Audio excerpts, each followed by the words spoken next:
আমি যে আমার বেতনের পুরো টাকাটা আমার বাবা মাকে দিব সেটা তোমার বাবা মার সাথে শেয়ার করোনি কেন? তোমার বেতনের টাকা তুমি যা ইচ্ছা করবে, সেটা আবার ওনাদের জানানোর কি আছে?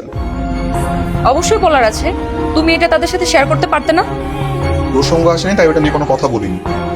এখন কি হচ্ছে সেটা বলো।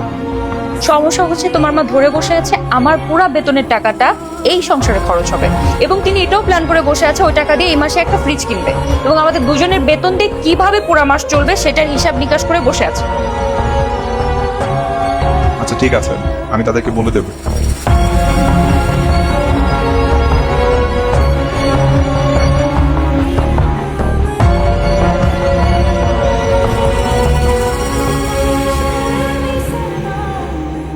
আচ্ছা শোনো, আমি কিন্তু এই মাসে পুরো বেতনের টাকাটাই আমার বাবাকে পাঠাবো। আমার টাকা দিয়ে কোনো কিছু প্ল্যান করলে কিন্তু হবে না, আগে থেকেই বলে দিও। তখন থেকে সেই টাকা টাকা করছো। আমি বলেছি তো তোমার টাকা নিয়ে আমার কোনো মাথা ব্যথা নেই, যা ইচ্ছা করো। ঠিক আছে, কিন্তু আমি কোনো ঝামেলা করতে চাই না। আমি কিন্তু সব প্ল্যান তোমার কাছে শেয়ার করছি, তারপর একটা না একটা ঝামেলা ফেস করছি। পরবর্তীতে কোনো ঝামেলা যেন না হয়। তুমি এখান থেকে যাও প্লিজ, একটা গুরুত্বপূর্ণ কাজ করছি, আমাকে কাজটা করতে দাও।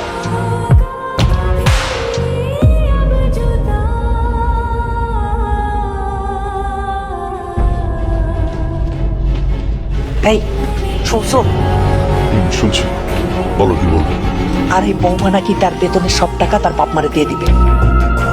তুমি এ কথা কোত্থেকে জানলে? পিয়াসের সাথে কথা বলতেছিল, আমি সব গিয়ে শুনছি। বলো কি? খুব তো বলছিলাম ঘরের বউ চাকরি করবে, ঘরে টাকা আসবে, উন্নতি হবে। হইল উন্নতি? বৌমা সব টাকা ওর বাবা মার কাছে পাঠাবে কেন? তা আমি কি করে বলবো? তবে আমি বলে দিলাম, বৌমা যদি এরকম করে তাইলে কিন্তু আমি ওকে চাকরি করতে দিব না।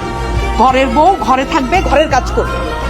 আমার সংসারের যদি কোনো উন্নতি না হয় তাহলে আমি চাকরি করতে দিব না। ঠিক আছে, মাথা গরম করার কিছু নাই। আমি পিয়াসের সঙ্গে কথা বলে দেখছি ব্যাপারটা কি করা যায়। আজকের মধ্যে বিয়ে করবা তুমি।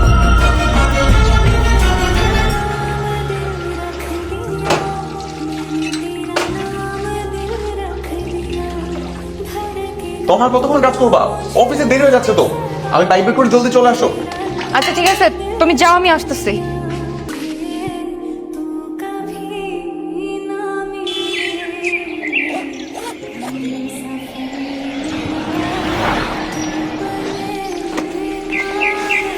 এত দেরি করলে কেন?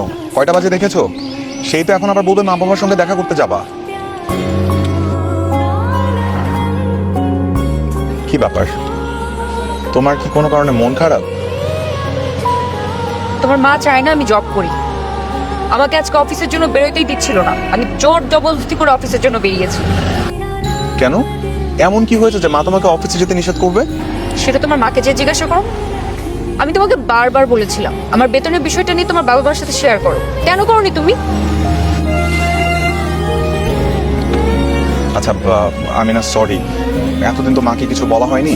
তবে আজকে আমরা বাড়ি ফিরে মায়ের সাথে এটা নিয়ে কথা বলবো।